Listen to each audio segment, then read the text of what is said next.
waspada dengan pernyataan, ngapain mikirin orang lain, mikirin diri sendiri aja kagak bener, nggak sanggup.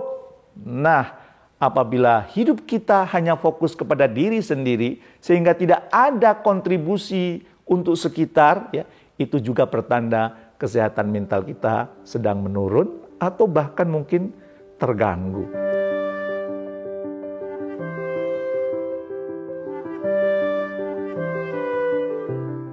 Assalamualaikum warahmatullahi wabarakatuh. Bertemu kembali dengan saya di acara Leadership Inspiration.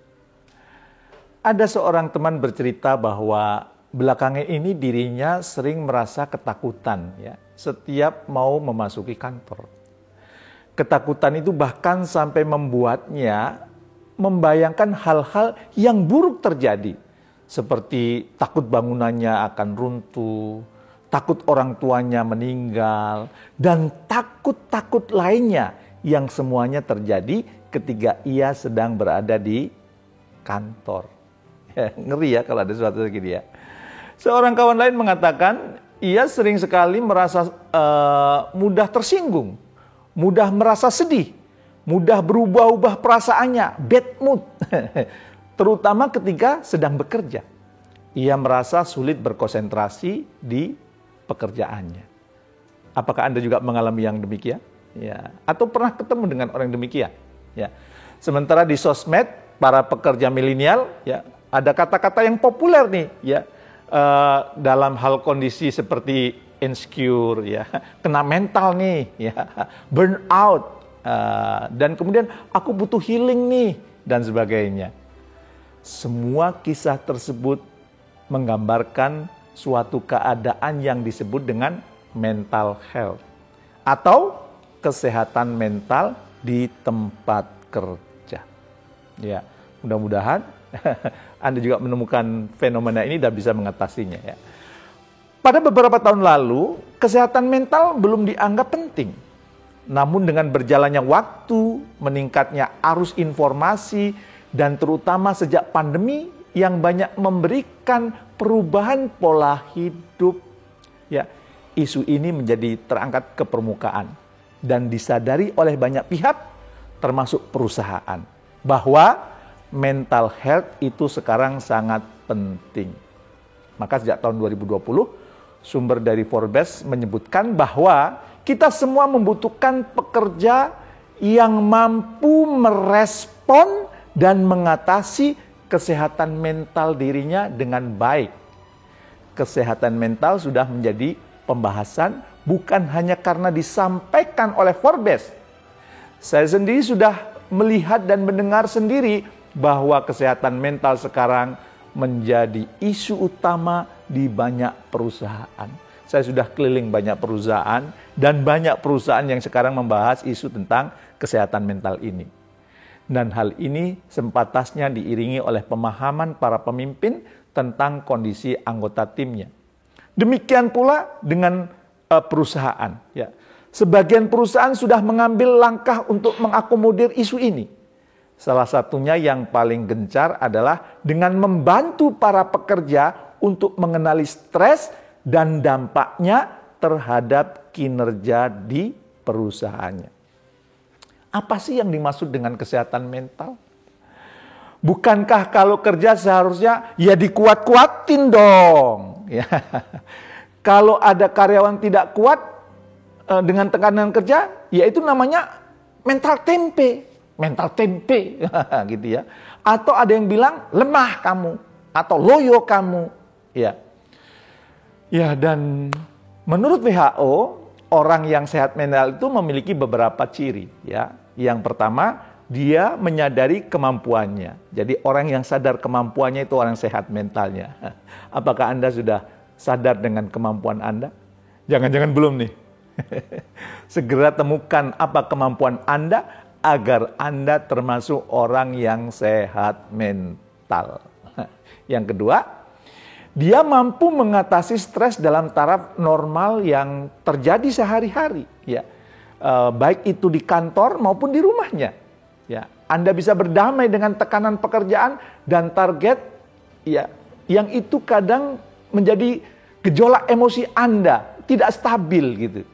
Dan kemudian Anda mampu mengelolanya dan kemudian tetap bekerja dengan baik. Berarti Anda sehat mentalnya ya. Anda sadar ada masalah, Anda sadar ada tekanan, tapi Anda bisa menaklukkan. Yang ketiga, menurut WHO, orang yang sehat mental itu ia mampu bekerja atau berkarya secara produktif.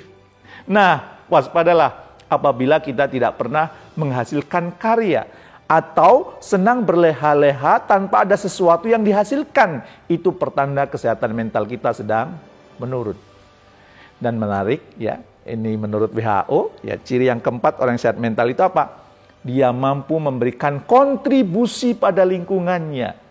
So, waspada dengan pernyataan, ngapain mikirin orang lain, mikirin diri sendiri aja, kagak bener, nggak sanggup.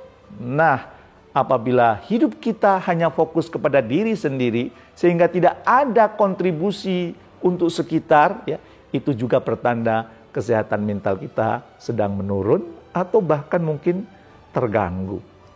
Nah, merujuk pada ciri-ciri sehat mental dari WHO tersebut, ya mungkin saja anggota tim Anda atau jangan-jangan Anda sendiri belum sepenuhnya memiliki keempat ciri sehat mental tadi. Ya, bagaimana?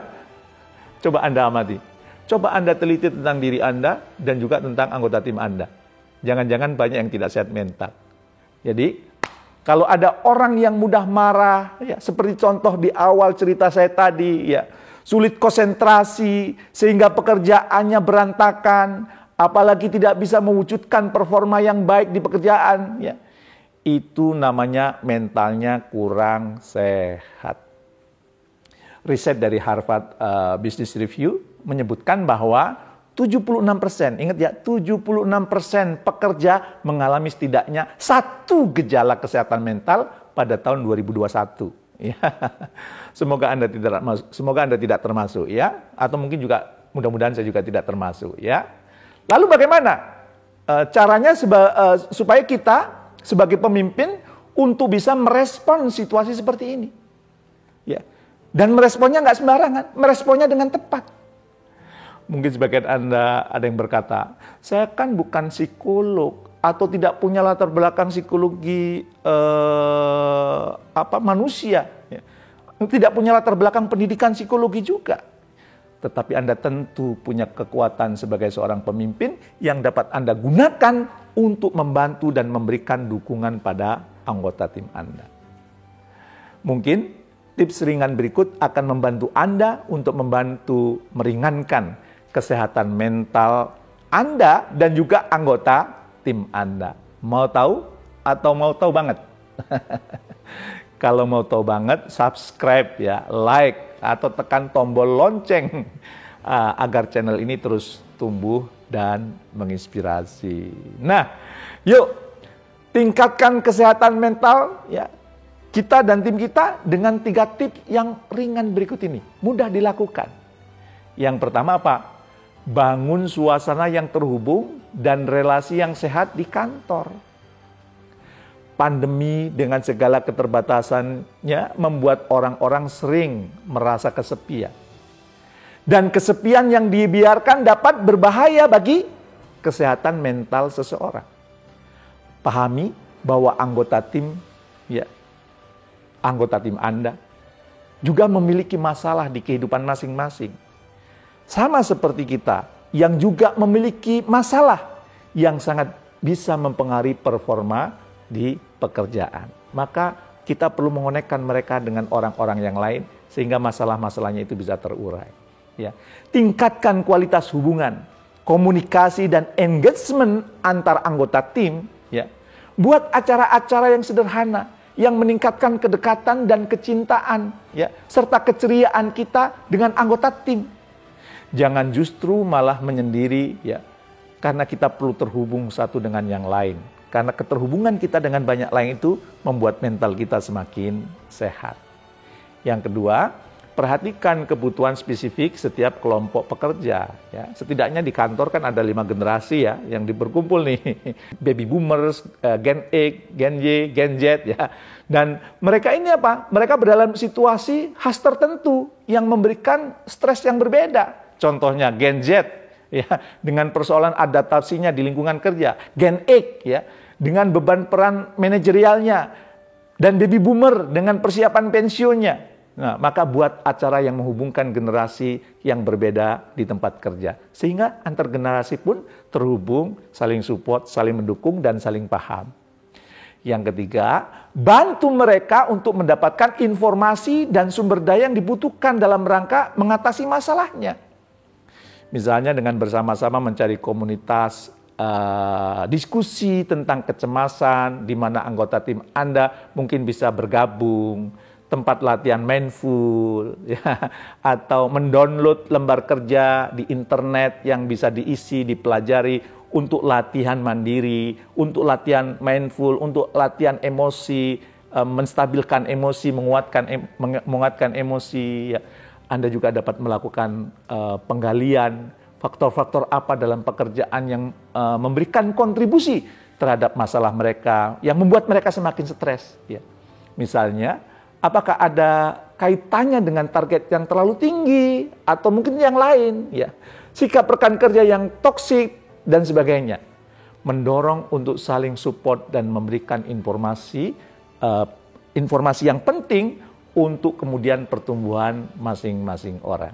Ingatlah, bahwa Anda bukan sedang menjadi terapis, melainkan dalam tahap mengenali dan memberi batasan kepada Anda, ya, bahwa Anda bisa membantu anggota tim Anda, dan kapan Anda perlu melakukan rujukan ke profesional bila memang kondisinya sudah parah. Karena memang itu salah satu tugas pemimpin, mengamati anggota tim. Stigma tentang kesehatan mental ini perlu didobrak dengan cara menampilkan peran pemimpin sebagai seorang yang terbuka terhadap edukasi kesehatan mental dan mau ikut terjun berperan memberikan dukungan. Sebagian leaders dari perusahaan sudah memulai dan menerapkan cara-cara ini. Dan ternyata anggota timnya merasa lebih dimengerti dan dihargai. Sehingga kinerjanya juga membaik. Kapan giliran Anda? Sekarang dong, perhatikan anggota tim Anda, perhatikan kesehatan mental anggota tim Anda. Semoga Anda terus menjadi pemimpin yang benar-benar memimpin, menyehatkan mental diri, dan juga menyehatkan mental orang-orang yang Anda pimpin. Semoga bermanfaat. Terima kasih. Salam sukses mulia.